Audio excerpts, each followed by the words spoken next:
David's day begins with a flood of text messages and emails, all asking for his help. His coworker needs him to cover a shift, his neighbor asks for help moving furniture, and a friend wants advice on a project. David, who can't say no, agrees to all of it. He doesn't think twice and dives into the day with a fake smile. During lunch, David meets with a colleague who asks for assistance with a report due that evening. Despite already feeling the pressure of his commitments, David nods, agreeing to help. His lunch gets cut short as he rushes off to tackle the growing pile of tasks, all while feeling a rising sense of dread. Back at his desk, David tries to focus on his own tasks, but emails from others interrupt his flow. Every time he starts working on his project, another request comes in. His own workload piles up, but he's too anxious to turn down his colleagues' demands. As the day ends, David rushes home to help his neighbor move furniture. Exhausted from work, he barely has the energy to carry the heavy couch. Still, he says nothing, quietly helping as if it's his duty. His back hurts, and his mind is cluttered with the unfinished work from the office. David's phone rings. It's his friend, Lisa, in need of advice on a personal issue. Although he's exhausted, David listens attentively, offering support and encouragement. He wants to hang up and rest, but the fear of disappointing others keeps him talking. After ending the call, David sits in his living room, surrounded by unfinished chores and a mind buzzing with everything he hasn't done. He looks around at the chaos of his apartment. Laundry undone, dishes piling up, but he's too drained to do anything. The weight of constantly helping others at the expense of his own needs starts to feel unbearable. At work the next day, David realizes he's missed a crucial deadline for his own project. His boss is disappointed, and David feels a surge of guilt and self-doubt.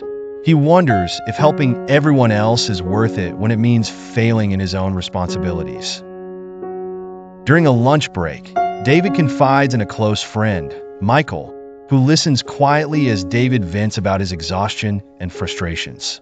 Michael tells him that it's okay to say no sometimes, but David brushes it off, claiming that helping others is just who he is.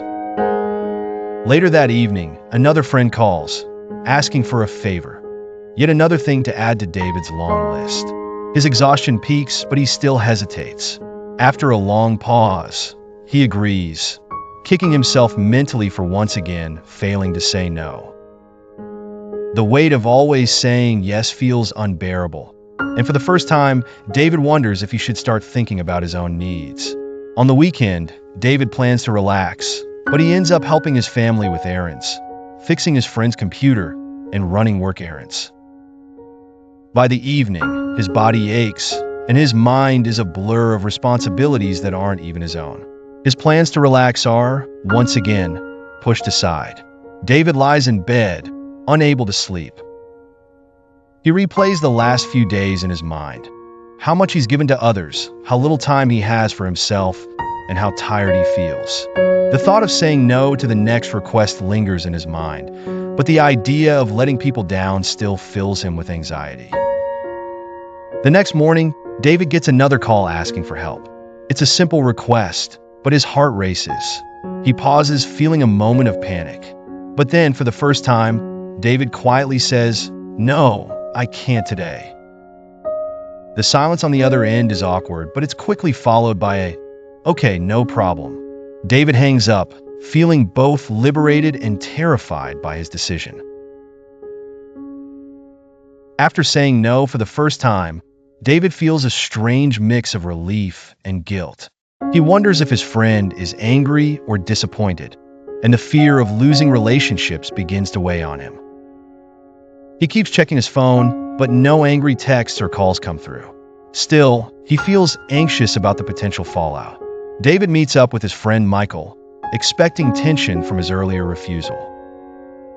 Instead, Michael acts normal, even joking with him about finally learning to say no. This surprises David, and he realizes that his friend wasn't offended by his refusal. It dawns on him that perhaps people won't always react badly to him, setting boundaries. At work, another colleague asks David to stay late to help with the project. His stomach knots as he debates what to say. This time, instead of instantly agreeing, David tells his colleague he can't stay late. He expects an annoyed response, but is surprised when the colleague simply finds someone else to help. With each small no, David feels a sense of empowerment. His schedule starts to open up, and he finds moments of peace he hadn't experienced in a long time. The extra time allows him to finally focus on his own work and personal projects that have long been neglected. Despite the progress, David still struggles to say no to certain people, especially his boss and close friends. One day, when his boss asks him to take on an extra task, David automatically says yes, regretting it the moment the words leave his mouth. He realizes how deeply ingrained his people-pleasing habits are. David decides to sit down with his boss and explain how overwhelmed he's been. To his surprise, his boss is understanding and encourages him to prioritize his tasks better.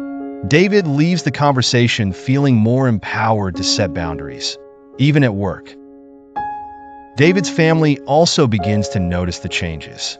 His parents ask for help with something trivial, but this time, David respectfully declines, explaining that he needs to take care of his own tasks.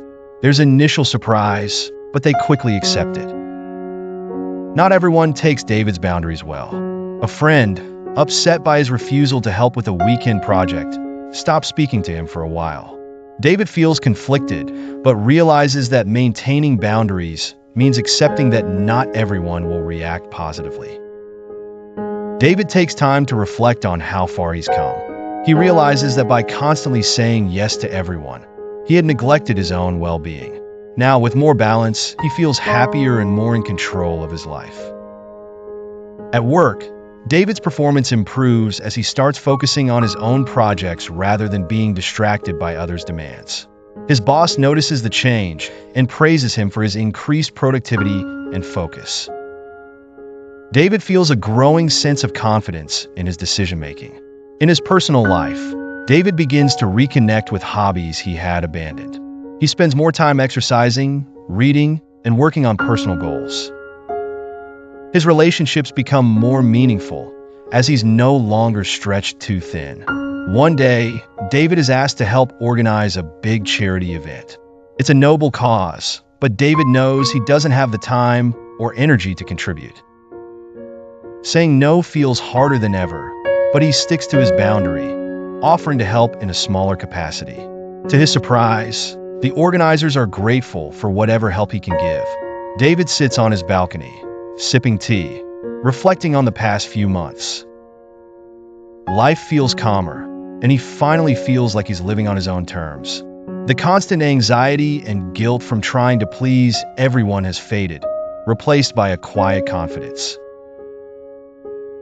Don't forget to subscribe to the channel for more fun songs as well as interesting and enjoyable stories.